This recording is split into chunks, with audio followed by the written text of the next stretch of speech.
आज की वीडियो में हम लोग बात करने वाले हैं पार्ट्स ऑफ ह्यूमन बीइंग या फिर parts of human respiratory system. ठीक है, तो आज की वीडियो में हम लोग ये डिस्कस करेंगे कि कौन कौन से रेस्पिरेटरी ऑर्गन्स, कौन कौन से रेस्पिरेटरी पार्ट्स ह्यूमन के रेस्पिरेटरी सिस्टम में इंक्लूडेड होते हैं। ठीक है, और पिछले की वीडियो में हमने ये देखा था कि प्लांट्स और यूनिसेल्युलर ऑर्गेनिज्म, प्लांट्स और यूनिसेल्युलर ऑर्गेनिज्म कैसे रेस्पिरेशन का प्रोसेस करते हैं, कैसे रेस्पिरेशन करके एनर्जी का फॉर्मेशन करते हैं।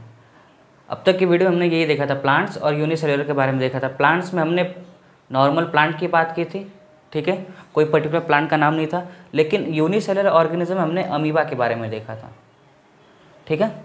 और फिर लास्ट वीडियो में मैंने कुछ एम्फीबियंस,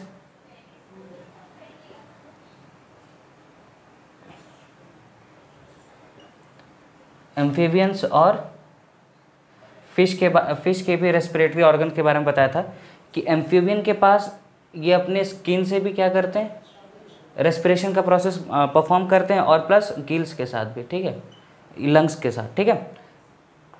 लेकिन वही फिश जो है, इनके पास क्या होता है, वाटर में डिजॉल्व ऑक्सीजन होता है, उसको इनटेक करना होता है। तो ये किसके हेल्प से करती हैं, गिल्स के हेल्प से करती है, ठीक है।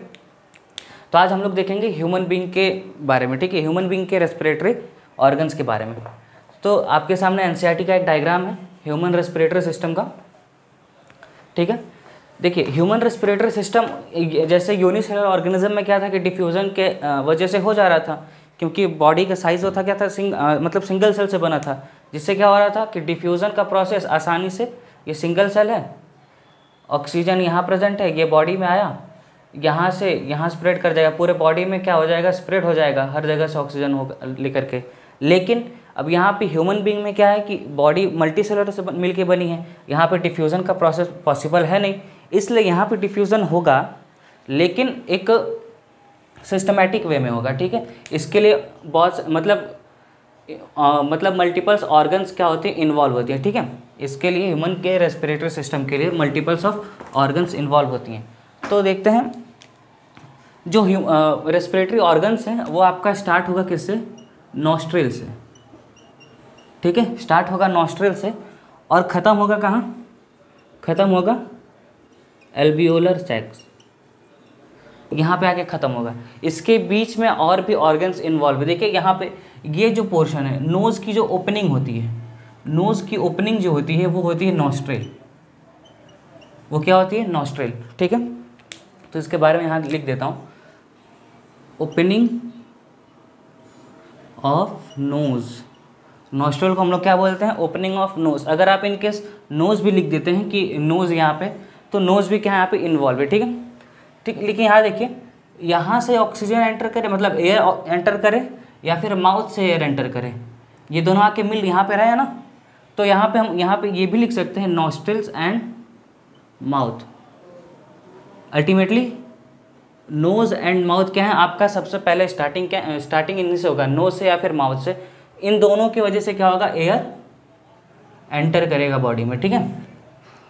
अब इसके बाद ये जैसे ही एयर नॉस्ट्रिल से एंटर करेगा, तो ये एंटर करेगा कहाँ पे, नेज़ल चैम्बर में, नेज़ल चैम्बर में, ठीक है। कहीं कहीं नेज़ल कैविटी भी इसका नाम दिया गया है, नेज़ल चैम्बर, ठीक है। इसको कभी कहीं कहीं नेज़ल कैविटी भी बोला गया है, ठीक है। अब ये नेज़ल कैविटी क्या करता है, नेज़ल कैविटी में देखिए यहाँ पे, यहाँ ये जो पूरा कैविटी, ये पूरा रीजन जो है सिक्रेट करता है म्यूकस, सिक्रेट्स म्यूकस। और म्यूकस का काम क्या होता है, देखिए जैसे क्या है कि अब एयर एंटर कर रहा है, तो प्योरली एयर तो एंटर नहीं कर रहा, उसके साथ साथ क्या है, dust particles, small tiny particles of soil या फिर सैंड, अगर बोल दे, स्मोक के भी एंटर कर रहे हैं यहाँ पे।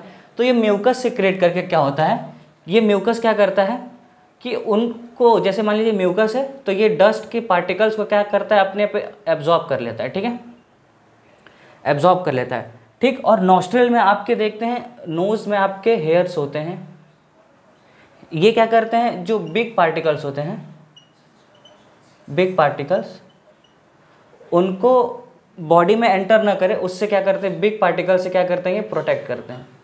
उनको बॉडी के अंदर जाने से रोकते हैं, ठीक है।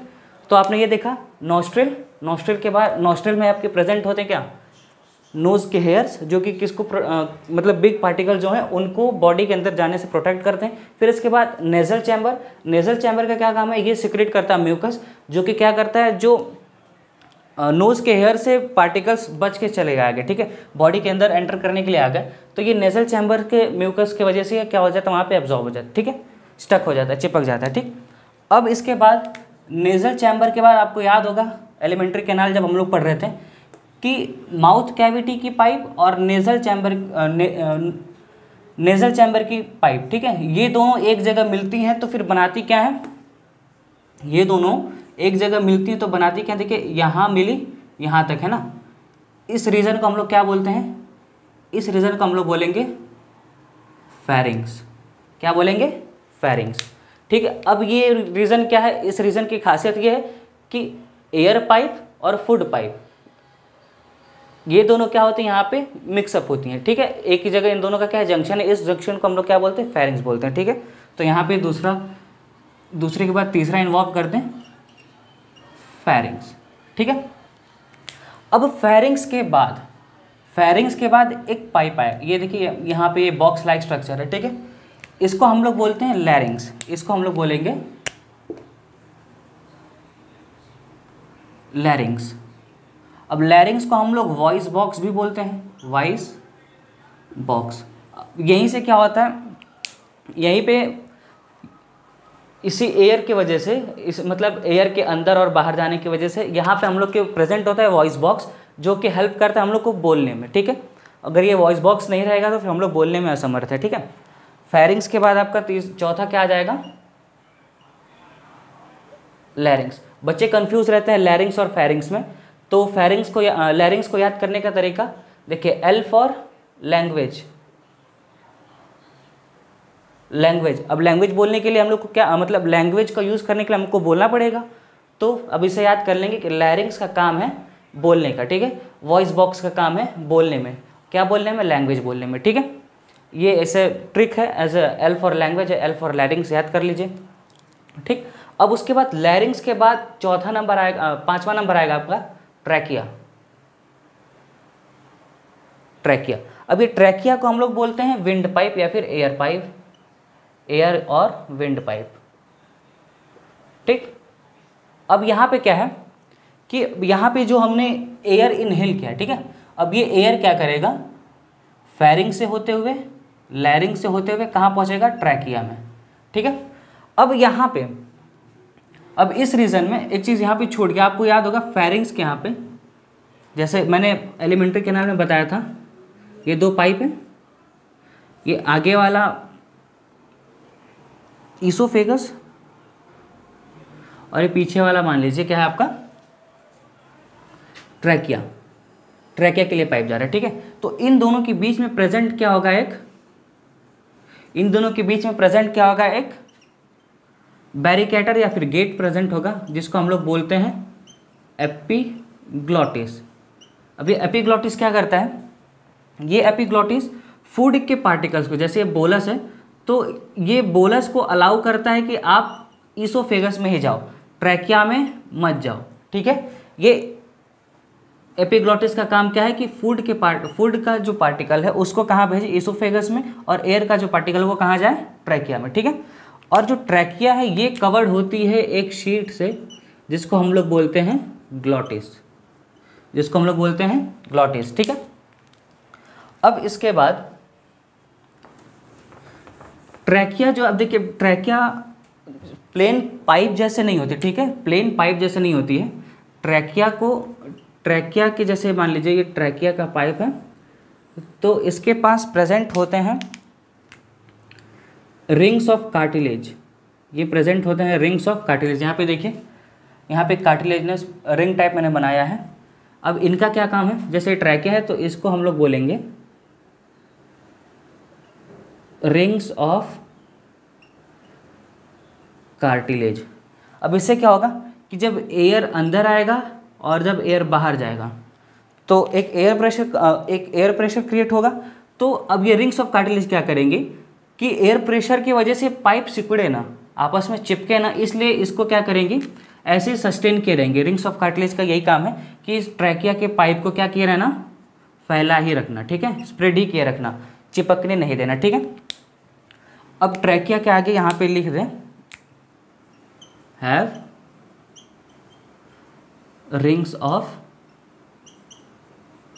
कार्टिलेज, ठीक है। अब रिंग्स ऑफ कार्टिलेज के बाद अब आपका यहाँ पे प्रेजेंट होगा, देखिए अब ये ट्रैकिया जो है आगे चल करके दो हिस्से में बढ़ गया। देखिए यहाँ पे सिंगल पाइप था, लेकिन अब यहाँ पे लंग्स प्रेजेंट है तो ये दो हिस्से में बट गया, ठीक है। अब ये क्या हुआ, दो हिस्से में बट गया।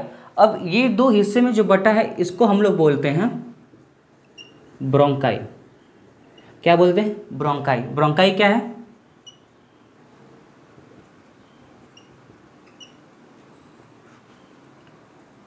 डिवीजन ऑफ ट्रैकिया, मतलब diversion of trachea, sorry diversion of, यहाँ पे देखिए क्या हुआ, ये दो हिस्से में बढ़ गया ना, तो ये क्या है, ब्रोंकाई, ठीक है। अब ब्रोंकाई आगे चल के कहाँ ओपन हुआ, ब्रोंकाई ओपन्स इनटू, अब ये ओपन हुआ कहाँ, लंग्स में, ठीक है। लंग्स बॉडी में कितना, 1 पेयर प्रेजेंट होती हैं, ठीक है। अब ये हिस्सा पूरा क्या है, बिग मस्कुलर रीजन, ये आपका क्या है, पूरा स्पंजी रीजन, ये पूरा क्या है आपका, लंग्स, ठीक है, ठीक है। ये स्पंजी रीजन क्या है आपका, लंग्स। अब लंग्स के बाद देखिए, अब लंग्स के अंदर देखें तो ये जो डिवाइडेड ब्रोंकाई है, जैसे यहाँ पे समझिए, जैसे ये डिवाइडेड ब्रोंकाई है तो फिर ये आगे चल के फिर से बट गया है हिस्सों में, कई हिस्सों में बट गया है, ठीक है। आपको दिख रहा होगा डायग्राम में, यहाँ देखिए ये ब्रोंकाई आया, 1 2 3 4 कई हिस्सों में बट गया है, ठीक है। तो अब ये जो हिस्से बट चुके हैं, इस रीजन को हम लोग क्या बोलेंगे, इस रीजन को हम लोग बोलेंगे ब्रोंकियोल्स। इसको हम क्या बोलेंगे, ब्रोंकियोल्स, ठीक है। अब जैसे क्या हुआ देखिए, अब यहाँ पे ट्रैकिया डिवाइड हुआ ब्रोंकाई में, ब्रोंकाई डिवाइड्स हुआ ब्रोंकियोल्स में, ठीक है। अब ब्रोंकियोल्स के साथ प्रेजेंट होंगे बलून लाइक स्ट्रक्चर, जिसको हम लोग बोलेंगे एल्वियोलर सैक, जिसको हम लोग क्या बोलेंगे, एल्वियोलर सैक। ये क्या है, बलून लाइक स्ट्रक्चर, ठीक है, बलून लाइक स्ट्रक्चर। अब इसका क्या काम है, जैसे ही एयर आएगा यहाँ स्प्रेड होगा। आप ही सोचिए, अगर हम लोग यहाँ हवा भरेंगे तो ये बलून्स क्या होंगे, फूलेंगे, ठीक, और जैसे ही हम लोग सांस छोड़ेंगे तो ये बलून क्या होंगे, अपने फिर से नॉर्मल शेप में आ जाएंगे। इससे क्या होगा कि एयर वापस बाहर निकल जाएगा, ठीक है। तो अब इसमें होगा क्या, आगे के मैकेनिज्म हम लोग अगले वीडियो में उसके बारे में चर्चा करेंगे। लेकिन यहाँ पे एल्वियोलर सैक्स के बारे में क्या है कि ये बलून लाइक स्ट्रक्चर है, और यहीं पे क्या होता है, यहीं पे क्या होता है कि गैसेस का एक्सचेंज होता है। एल्वियोलर सैक में ही गैसेस का एक्सचेंज होता है, ठीक है। अब देखिए क्या होगा कि यहाँ पे हर एक एल्वियोलर सैक के पास बहुत सारी कैपिलरीज, ब्लड कैपिलरीज क्या होंगी, प्रेजेंट होंगे, ठीक है। अब ये आपस में क्या होंगे, कनेक्टेड होंगे। तो अब यहीं पे बॉडी से CO2 आएगा, ठीक है, और इन्वायरमेंट से हमने जो O2 लिया है इसी रास्ते आएगा यहाँ पे, ठीक है। यहाँ O2 आया और ये कहाँ है, एल्वियोलर सैक में, और ये आके यहाँ पे क्या होगा, ऑक्सीजन बॉडी में चला जाएगा, और बॉडी से CO2 एल्वियोलर सैक से होते ही ब्रोंकियोल्स, लंग्स, ब्रोंकाई, ट्रैकिया ऐसे होते नॉस्ट्रिल, फिर बॉडी से बाहर, ठीक है। जस्ट इसका इन्वर्स हो जाएगा, जैसे ही CO2 आया जस्ट इसका इन्वर्स हो जाएगा, ये क्या हो जाएगा, CO2 से भरा एयर बॉडी से बाहर आ जाएगा, ठीक है। तो अब ये देखिए, अब क्या है कि ये सारे थे रेस्पिरेटरी सिस्टम के ऑर्गन्स, ठीक है। ये इतने सारे क्या होते हैं, इन्वॉल्व होते हैं। लेकिन अब इसके साथ लंग्स के नीचे आप देख रहे होंगे ये डार्क लाइक स्ट्रक्चर है, ठीक है, डार्क लाइक स्ट्रक्चर। इसको हम लोग क्या बोलते हैं, और इसका भी बहुत बड़ा रोल है, इसका भी बहुत बड़ा रोल है रेस्पिरेशन के प्रोसेस में। अब देखिए सबसे पहले चीज़ कि ये लंग्स को क्या किया है, सपोर्ट किया है। दूसरी चीज़ कि आपको मैंने डाइजेशन सिस्टम की वीडियो में बताया था कि डायफ्राम है हम लोग के बॉडी को दो रीजन में डिवाइड करता है। डायफ्राम ही हम लोग के बॉडी को दो रीजन में डिवाइड करता है, एक एब्डोमिन रीजन में और एक थोरैसिक रीजन में। ठीक है, ये भी देख लेते हैं, एक बार क्विक रिवीजन कर लेते हैं, इसी डायग्राम में देख लेते हैं। देखिए अब जैसे ये डायफ्राम है, तो अब डायफ्राम के नीचे ही क्या होगा आपका एब्डोमेन कैविटी, स्टमक वगैरह प्रेजेंट होंगे, इसके बारे में ज़्यादा नहीं जाएंगे। लेकिन हाँ, ये क्या किया, इसने बॉडी को दो रीजन में डिवाइड किया। तो अब लंग्स के नीचे क्या था, लंग्स के नीचे सपोर्ट क्या है, कौन, डायफ्राम। इसको हम लोग क्या नाम देंगे,